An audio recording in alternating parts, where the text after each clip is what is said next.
Bora lá, vou começar a falar de SAT com vocês. Estamos aí para começar. SAT, eu não sei se vocês já tiveram curiosidade de pesquisar sobre o nome. Outro dia também fiz até um post sobre isso, porque tem gente que pergunta o que SAT significa, se é uma sigla e tal. E antigamente até era. Quando o SAT começou, ele era Scholastic Aptitude Test. Depois mudou para Scholastic Assessment Test. Tem toda uma questão aí de politicamente correto, que mudou de aptidão para avaliação, porque a aptidão passava uma impressão assim que a pessoa era melhor ou pior, e a avaliação já dá uma ideia mais das matérias mesmo, né? Mas, anyways, quando chegou, salvo engano, foi em 90 e tantos, acho que foi antes dos anos 2000, a galera do SAT, a College Board, resolveu anunciar que, na verdade, agora SAT não é sigla para nada. SAT é um nome próprio. Então, ele não é uma sigla, é só um nome próprio e pronto, acabou. Ok, bora lá que nós vamos começar a falar sobre isso. O que é o SAT? É uma prova padronizada de inglês e matemática, que é uma prova que, tipo, todo mundo faz, não é só para estrangeiro, os americanos também fazem. E ela é usada realmente para dar uma nivelada, né? Por ser uma prova padronizada, ela consegue passar uma ideia real do nível do aluno, independente de onde que ele estuda, de que país que ele é, porque está todo mundo ali nivelado pelo padrão da prova. Muita gente adora falar que o SAT é o Enem americano. Talvez a melhor comparação, né, para tentar dar uma explicação rápida, mas não é, sabe? É muito diferente. Porque, primeiro, para começar, que ele é só inglês e matemática, né? São só essas duas matérias. E aí tem várias outras coisas também. O estilo é totalmente diferente. Ele acontece várias vezes no ano, não é só uma vez igual o Enem. Então, tem várias diferenças aí. Seguinte, burocracia do SAT. Vamos para as informações gerais aqui.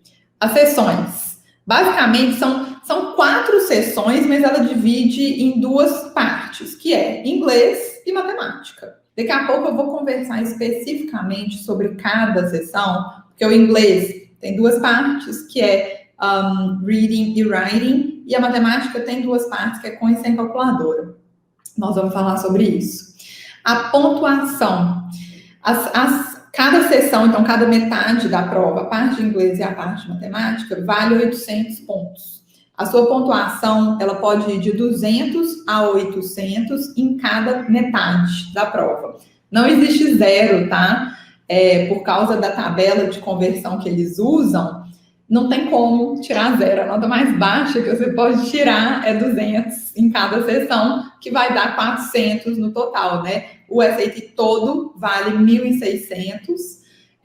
Então, o mínimo, o zero, é 400 e o máximo é 1.600. Aí já vou entrar numa conversa que eu sei que tem gente que pergunta: qual que é a nota ideal? Tem nota de corte? Como é que é? Não tem, gente. Não existe nota de corte, porque não é um SISU, né? Então, não tem nota de corte. E nem tem divulgação pelas universidades, assim, você precisa ter um SAT X, senão nem é considerado. As universidades, normalmente, elas têm a nota média de SAT dos alunos que elas aceitam. Isso você pesquisa fácil no Google. Você põe lá o nome da universidade, SAT Score, e aí aparece mais ou menos a média para você ter uma noção de quanto você tem que mirar no SAT de acordo com as universidades da sua lista, né? Tempo de prova. Eu vou falar de cada sessão daqui a pouco, mas é mais ou menos, no total, umas 3 horas. Normalmente acaba dando mais de 3, vocês chegarem, entra na sala, tem toda uma primeira parte ali de preencher uns formulários, tem uns intervalozinhos, dá umas 3 horas e pouca. A prova é sempre aos sábados de manhã. As datas, as próximas datas, eu devia ter tirado essa de março, né? Porque já foi 13 de março, não é próxima data. Mas as próximas temos agora em maio, 8 de maio, tá? Ainda com inscrições abertas. Depois, previsão, 28 de agosto, 2 de outubro, 4 de dezembro. Por que previsão? Todo ano é assim. eles só confirmam as datas do segundo semestre daqui a alguns meses, quando está para virar o ano letivo, que a gente tem que lembrar que o ano letivo nos Estados Unidos e em vários outros países, né, ele começa em agosto, né, ele começa no meio do ano. Então, é um pouco diferente essa liberação de data. Então, as datas previstas para o segundo semestre, que são quase sempre desse jeito, tá? Tipo, todo dezembro, primeiro sábado de dezembro tem, primeiro sábado de outubro, todo ano tem, e esse de agosto também. Então, é ficar de olho para você fazer seu planejamento e quando abrir as inscrições, faça a sua inscrição. Tem aí a questão dos test centers fechando, que a prova é feita em test centers, né? Tem vários no país, normalmente em cidades maiores, onde tem escola americana ou escola internacional. Os test centers são, em sua maioria, em escolas americanas ou internacionais. E aí, por causa do corona, está acontecendo das escolas, tem alguma escola fechada, e aí, quer dizer, todas estão fechadas, né? Mas eu digo assim, está fechada para a prova, e aí não acontece, eles cancelam a prova. Aqui em Belo Horizonte, por exemplo, ano passado não teve nenhum. A escola americana aqui de BH cancelou todas os SATs. Depois eu fui ficar sabendo que teve sim o negócio do corona, mas eu achei meio estranho que, assim, todas as outras escolas americanas, mesmo com a situação do corona, estava tendo, um mês ou outro, estava tendo SAT. Aí eu fui ficar sabendo que a escola americana aqui aproveitou a quarentena para fazer uma reforma. Eles estavam fazendo uma reforma grande na escola. Então, tipo, ela não estava disponível mesmo para o SAT. Eu, particularmente, achei uma sacanagem, porque eles estavam deixando fazer a inscrição e só depois cancelava a prova. Mas isso é outra conversa. Valor, $95. Tem a taxa básica, que é uns 60 e alguma coisa, e a taxa adicional de ser aqui no Brasil, que eles cobram por país. Aí essa taxa adicional é mais uns 30 e alguma coisa. Total, $95, pago com cartão de crédito ou com PayPal. As inscrições são feitas no site da College Board. College Board é a dona do SAT, é quem faz o SAT. Então, você entra lá, faz o seu cadastro e tá inscrito, faz a inscrição para a prova. Escolhe o test center, a data e tal, né?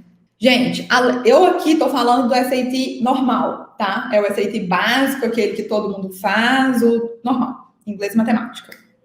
Existe também o SAT Subject, que é para matérias específicas. Então, tem um SAT Subject de Química, um SAT Subject de Matemática 1, Matemática 2, SAT Subject de Chinês, tem, sabe, de matérias. Ele era extra. Normalmente, os alunos que faziam ele eram alunos que estavam buscando ali um diferencial na application, queriam mostrar uma coisa a mais, e aí faziam isso. Eu só recomendava fazer SAT Subject quem já está tranquilo de SAT normal. Por quê? O SAT Subject, ele acontecia na mesma data do SAT normal. Então, você tinha que abrir mão de um SAT normal para poder fazer o Subject. Então, só valia a pena fazer se fosse assim. O que acontece? Ashley, não é por causa do corona. Também por causa do corona, mas assim, por vários fatores, o SAT Subject, ele foi cada vez menos caindo em desuso. E aí a College Board cancelou ele. Ele vai deixar de existir em junho. A última data que ele vai ser aplicado vai ser em junho. Então, assim, para quem vai aplicar esse ano, se você já está tranquilo de SAT normal e quer buscar esse diferencial, pode fazer o SAT Subject até junho. Mas é só exclusivamente nessa situação. Se não for assim, não se preocupa. Não precisa fazer SAT Subject, ok? Bora começar a conversar sobre as sessões. Como eu falei, eu sou professora de inglês, né? E sou de humanas. Então, não mexo com matemática. Eu vou falar da sessão de matemática com vocês, mas não eu não ensino a sessão de matemática. Mas a sessão de reading, writing, a parte de inglês, eu trabalho muito com ela e tenho várias dicas para dar para vocês. Então, bora conversar aqui. Começando pela sessão de reading, é a primeira sessão da prova. Como que ela funciona? Ela tem 5 textos No total, a sessão tem 52 questões e você tem 65 minutos total para ler e responder e passar o gabarito, tá? Ainda vamos conversar mais sobre isso. O que isso dá? Dá uma média de... Tem textos com 10 questões e alguns textos com 11 questões. Tem 2 textos com 11 questões. As perguntas, gente, na sessão de reading são de compreensão de texto. Gravem isso. Compreensão. Não são questões de interpretação de texto, tá? Isso faz muita diferença. Sabe por quê? Sabe como que a gente aprende aqui no Brasil, na aula de literatura, que a gente fica lendo nas entrelinhas, e o que o autor quis dizer com isso, e fica imaginando 1000 cenários?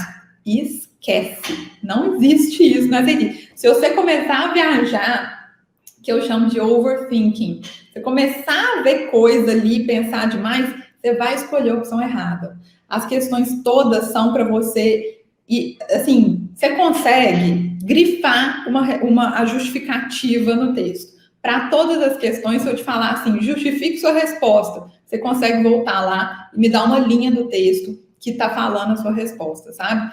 Então, isso é muito importante, isso é tipo um pilar do reading do SAT. Lembrar que é compreensão de texto, tá? Os estilos de texto. A gente tem textos de literatura, tem um texto de literatura. E quando eu digo literatura, quer dizer um texto de ficção tirado de um livro, é tipo uma página do livro. Pode ser de qualquer livro de literatura da língua inglesa. Eles têm preferência por coisa mais velha, sabe? Eles adoram um clássico.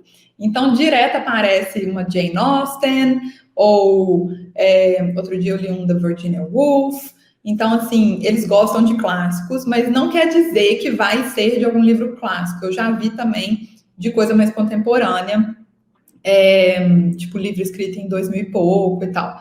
Mas é mais comum os antigos. Além disso, temos texto de história.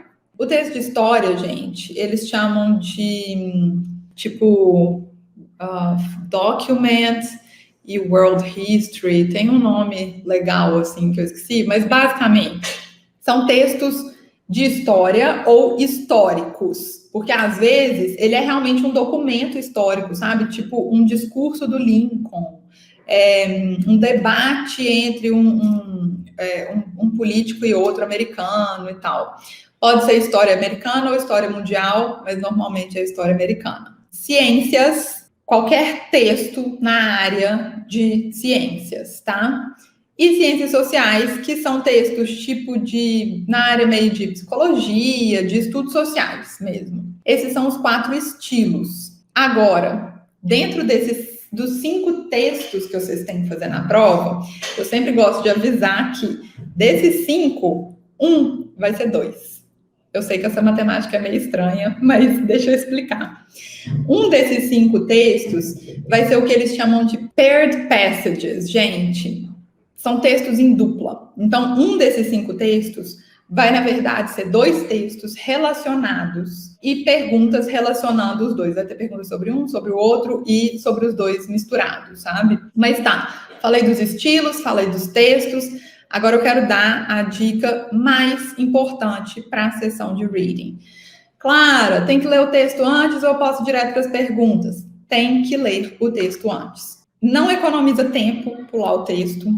Tem muita gente que acha que eu vou economizar, porque é bem corrido mesmo, é apertado o tempo. Aí muita gente pensa assim, eu vou economizar tempo aqui, não vou ler esse texto e vou direto para as perguntas e sai procurando as respostas no texto. Vira uma confusão, vocês acabam, na verdade, gastando mais tempo fazendo isso. Então, não façam, tá? Aí, o que acontece? Como eu falei, o tempo é apertado. Vocês vão ler tranquilamente, bem calmos, tipo, que interessante isso aqui. Claro que não, né? Você tem que ler focado em 3 coisas. São os 3 pilares que eu desenvolvi, que eu percebi que é o que ajuda os alunos a perceberem o que é importante no texto. Central idea. Então, qual que é a ideia central do texto? Qual que é o assunto do texto? É a primeira coisa que você tem que prestar atenção. Segundo, point of view. Qual o ponto de vista do autor? Que ideia, que lado que ele está defendendo? O que ele está falando aqui nesse assunto? Ponto de vista. Terceiro, structure, que é um nome bonito para onde que as informações estão no texto. Ou seja, perceber como que o texto está funcionando. Você perceber, esse parágrafo aqui está dando um exemplo do que falou ali em cima. Ou esse parágrafo aqui, na verdade, está indo contra o que tinha falado em cima e tal. Você perceber esse funcionamento do texto, gente, ajuda demais nas questões. Então, eu falo com meus alunos que é para pegar um post-it, escrever Central Idea, Point of View, Structure e deixar colado assim na frente de onde vocês estudam, que é para vocês nunca esquecerem isso. Sempre que for fazer reading, esses são os pilares. É assim que se lê um texto. A gente não lê sem objetivo, sabe? Só, comecei a ler aqui, vamos ver sobre o que é isso. É procurando, sempre sendo norteado por esses 3 pilares. Vamos para a dica que eu ia falar agora. O que eu faço quando eu encontro uma palavra que eu não sei a tradução? Você ignora ela, tá? Quando você está fazendo exercício, você vai ignorar a palavra. Quando você está fazendo essa leitura que eu expliquei aí, procurando Central Idea, Point of View e Structure, você ignora a palavra que você não sabe. Sabe por quê? A gente precisa ensinar ao nosso cérebro que ele entenda pelo contexto. Se você se permitir, toda vez que você não sabe uma palavra, você parar e ir buscar o que é aquilo, qual que é a tradução, o que for, você está quebrando o seu raciocínio, você acaba se perdendo no texto e perdendo ali o contexto. E 2, você não está deixando seu cérebro trabalhar para tentar entender o contexto. Na maioria das vezes, mesmo se você não souber aquela palavra, você consegue entender o contexto. Você consegue entender o que está acontecendo ali. Então, fazendo exercício desse jeito aqui, não é para parar para palavras, tá? Mas tem um mas aqui. Seguinte, depois que vocês fizerem o exercício, corrigiu e tal, você não precisa ficar sem saber a palavra, não. Se ficou alguma palavra ali que você não sabe, volta no texto, pega ela, vai ali no Google, pesquisa, problema nenhum. Acho até bom anotar. Eu sempre gosto de anotar a palavra de vocabulário novo. Sempre anotei. Meus livros de inglês, assim, de cursinho, são todos anotados em volta. Pode procurar depois que já fez o ciclo todo do exercício.